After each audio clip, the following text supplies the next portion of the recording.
Hello नमस्कार दोस्तों, फिर मैं एक नए अपडेट के साथ आ गया हूँ। छत्तीसगढ़ सरकार ने अपने राज्य में काम कर रहे सभी कर्मचारियों के लिए न्यूनतम मिनिमम वेजेस जो होता है उसमें जो है बढ़ोतरी कर दी है, यानी न्यूनतम मिनिमम वेजेस का नोटिफिकेशन जारी कर दिया है। और ये नोटिफिकेशन 1 अक्टूबर 2022 से अप्लीकेबल है और 31/3/2023 तक के लिए, यानी पूरी 6 महीने के लिए। और सरकार ने जो न्यूनतम वेतन में बढ़ोतरी किया है वो जोन वाइज किया है, यानी जोन में बांट दिया है, zone A, zone B, zone C. और उसके अंदर कैटेगरी है कि आप कुशल हैं, अकुशल हैं या अर्धकुशल हैं, इस कैटेगरी में बटा गया है। तो सबसे पहले समझना होगा कि आप किस जोन में आते हैं, उसके बाद ही आपको पता चलेगा कि आपकी कितनी न्यूनतम मिनिमम वेजेज मिलनी चाहिए उस राज्य में, अगर आप वहाँ पे काम कर रहे हैं छत्तीसगढ़ में। तो चलिए देखते हैं कि किस जोन के लिए और कौन सी कैटेगरी के लिए कितनी मिनिमम वेजेज बढ़ाया गया है 1 अक्टूबर से। दोस्तों, वीडियो शुरू करने से पहले मैं बता देता हूँ, अगर आपको पीएफ और ईएसआई या एम्प्लॉयमेंट से संबंधित अगर आपके पास कोई समस्या है, अगर हमसे बात करना चाहते हैं, तो हमारे इंस्टा आईडी पे आप हमसे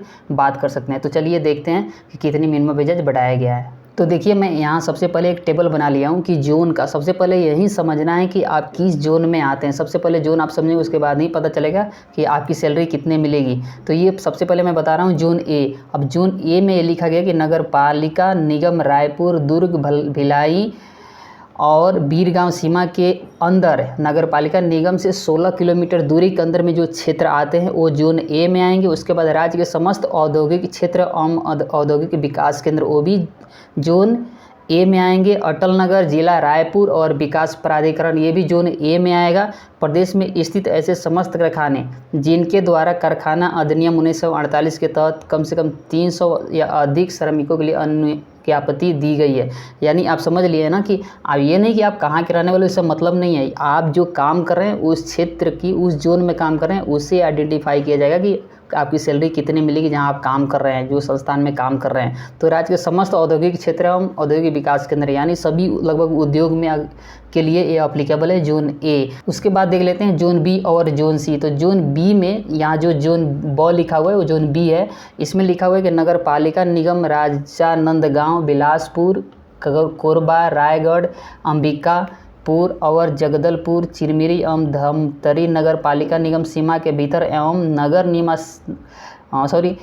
नगर निगम सीमा से 8 किलोमीटर की दूरी तक जो क्षेत्र में आप काम कर रहे हैं वो जोन बी में आएगा, यानी जोन ब में। और 100 वो है जो क्षेत्र ये जोन दोनों ए और बी में शामिल नहीं हैं, वो जोन सी में आ जाएंगे। तो आप इसको अच्छे से वीडियो को पॉज करके देख लीजिएगा कि आप कौन सी जोन में आते हैं। अब चलिए देखते हैं कि कौन सी कैटेगरी के लिए कितनी मिनिमम वेजेज रखा गया है। तो यहाँ पे सबसे पहला है अकुशल। इसमें जोन ए, जैसे मैंने पहले बता दिया कि जोन ए में कौन से लोग आते हैं। तो जोन ए जो है उसकी सैलरी 10,220 रखी गई है 1 अक्टूबर से, और प्रतिदिन की बात करें तो 393 रुपये मिलेगी। वैसे ही अकुशल जोन बी के लिए है 9960 रुपये, 9,960, और प्रतिदिन 383 रुपये होगा।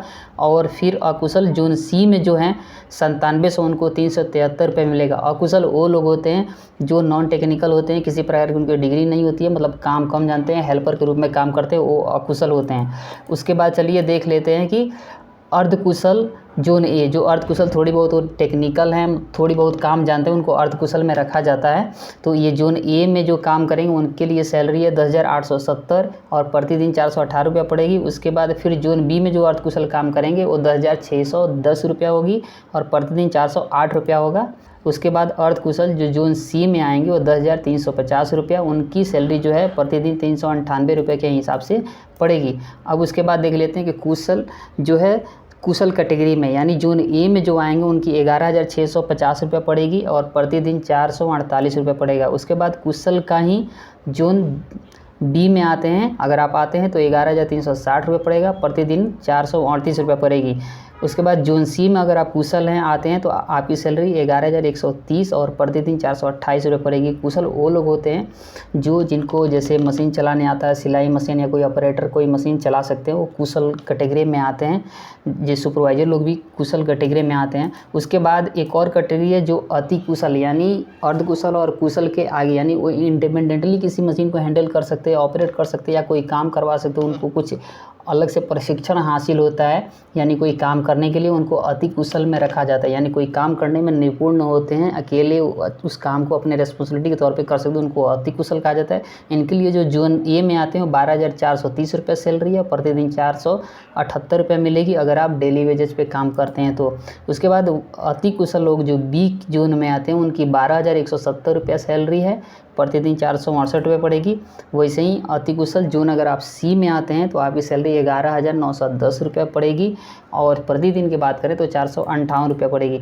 अब यहाँ पे देखना ज़रूरी है कि ये कौन कौन से ये नियोजन के लिए अप्लीकेबल है, यानी किन किन उद्योगों में ये अप्लीकेबल है। तो सबसे पहला यहाँ पे साबुन निर्माण उद्योग में अगर काम करें वहाँ भी अप्लीकेबल है, पेपर उद्योग में काम करें वहाँ भी अप्लीकेबल है, वॉशिंग लॉन्ड्री में वहाँ पे अगर काम करें तो वहाँ भी अप्लीकेबल है। उसके बाद सिंदूर एवं रंग बनाने की उद्योग में काम करें तो वहाँ भी अप्लीकेबल है। उसके बाद चर्म वस्तु यानी चमड़े का जहाँ बेल्ट शूज का ये निर्माण किया जाता है उस उद्योग में भी वहाँ पे भी अप्लीकेबल है। उसके बाद पेट्रोल डीजल पंप पे आप काम कर रहे हैं तो वहाँ भी अप्लीकेबल है। उसके बाद वुड वर्क्स फर्नीचर यानी फर्नीचर के किसी उद्योग में काम कर रहे हैं तो वहाँ भी अप्लीकेबल है। उसके बाद आप आइसक्रीम और कोल्ड ड्रिंक्स की उद्योग में काम कर रहे हैं तो वहाँ भी अप्लीकेबल है।